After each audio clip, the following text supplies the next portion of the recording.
بسم اللہ الرحمن الرحیم۔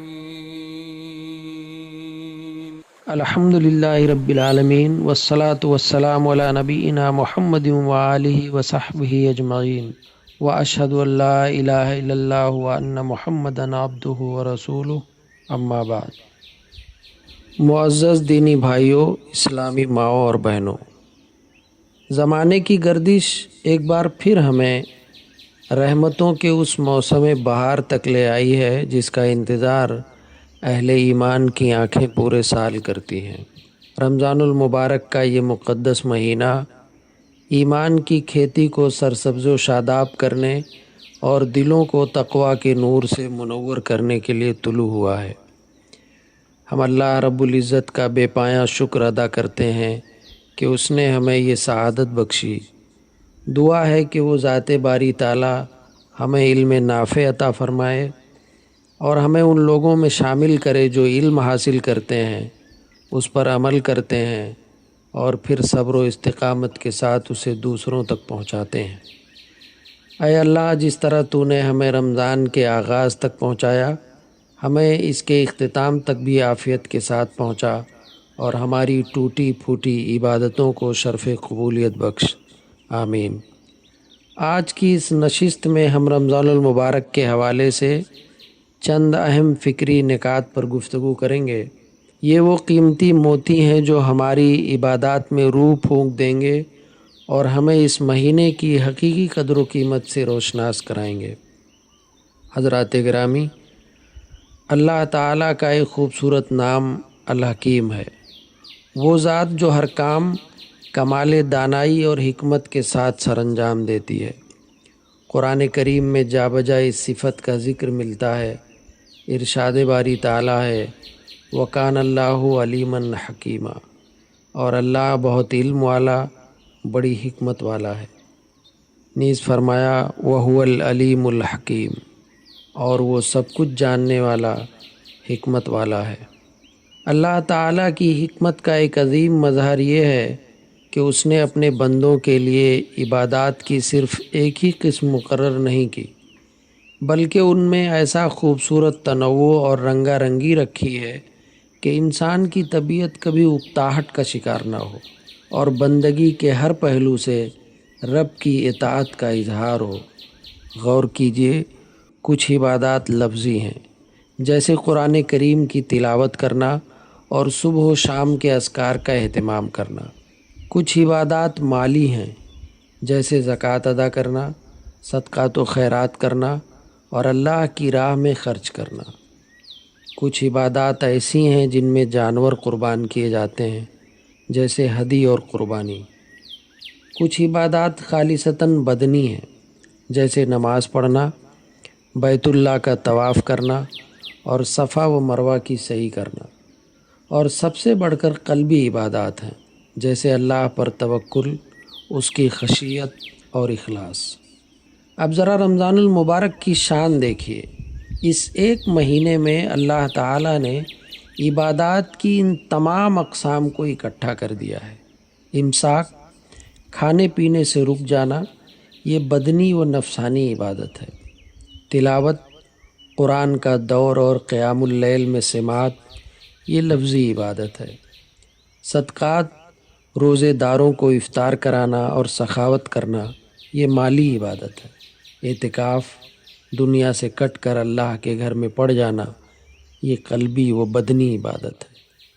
یعنی یہ مہینہ عبادات کا ایک ایسا حسین گلدستہ ہے جس میں ہر رنگ کا پھول موجود ہے۔ خوش نصیب ہے وہ شخص جو اس تنوع سے فائدہ اٹھاتے ہوئے اپنے رب کو راضی کر لے۔ میرے بھائیوں، ذرا پیچھے مڑ کر دیکھیے۔ پچھلے سال رمضان میں ہمارے ساتھ کتنے ہی ایسے چہرے تھے جو ہمارے ساتھ روزے رکھتے تھے، ہمارے ساتھ افطار کرتے تھے، ہمارے ساتھ تراویح کی صفوں میں کھڑے ہوتے تھے۔ وہ بھی اسی طرح رمضان کی آمد پر خوش تھے، عید کی خوشیوں میں شریک تھے۔ لیکن آج جب ہم نے دوبارہ رمضان کا چاند دیکھا ہے تو وہ کہاں ہے؟ ہم پوچھتے ہیں فلاں بھائی کہاں گئے، فلاں بزرگ نظر نہیں آ رہے۔ جواب ملتا ہے وہ تو منو مٹی تلے جا سوئے ہیں، یا وہ بیماری کے بستر پر ایسے صاحب فراش ہیں کہ اب مسجد نہیں آ سکتے۔ یہ ہے زندگی کی حقیقت۔ ہم اور آپ ابھی تک صحت و عافیت کے ساتھ زندہ ہیں، یہ اللہ کا ہم پر کتنا بڑا احسان ہے۔ اللہ نے ہمیں مہلت دی ہے کہ ہم اپنی کوتاہیوں کا ازالہ کر لیں۔ ہمیں چاہیے کہ ہم اپنے مرحومین کو دعاؤں میں یاد رکھیں۔ اللہ تعالی ہمارے تمام فوت شدگان کی مغفرت فرمائے، ان کی قبروں کو نور سے بھر دے، اور جو بیمار ہیں انہیں شفائے کاملہ و عاجلہ عطا فرمائے، اور ہم جو زندہ ہیں اللہ ہماری زندگیوں میں برکت دے اور ہمیں اعمال صالحہ کی توفیق دے۔ رمضان المبارک کا استقبال کرنے اور اس میں عمل کرنے کے اعتبار سے لوگوں کی 4 اقسام ہیں۔ ہمیں اپنا جائزہ لینا چاہیے کہ ہم کس صف میں کھڑے ہیں۔ پہلی قسم غافلین کی ہے۔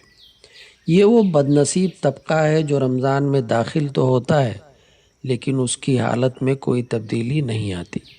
وہ جیسا غفلت میں پہلے تھا ویسا ہی اب بھی ہے۔ اس کے لیے رمضان اور غیر رمضان سب برابر ہیں۔ یہ محرومی کی انتہا ہے۔ دوسری قسم سستی کے مارے لوگ۔ یہ وہ لوگ ہیں جنہوں نے رمضان کو سونے اور سستانے کا مہینہ بنا لیا ہے۔ ان کا دن نیند کی نظر ہو جاتا ہے اور رات فضولیات اور جاگنے میں گزر جاتی ہے۔ یہ لوگ روزے کی روح سے ناواقف ہیں۔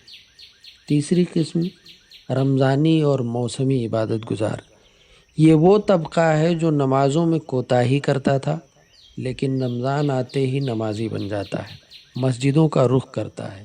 یہ تبدیلی اچھی ہے لیکن افسوسناک پہلو یہ ہے کہ جو ہی رمضان رخصت ہوتا ہے یہ بھی مسجدوں سے رخصت ہو جاتے ہیں اور اپنی پرانی ڈگر پر لوٹ آتے ہیں۔ یاد رکھیے، جس رب کی عبادت رمضان میں کی جاتی ہے وہی رب باقی مہینوں کا بھی رب ہے۔ چوتھی قسم ربانی اور مثالی مومن۔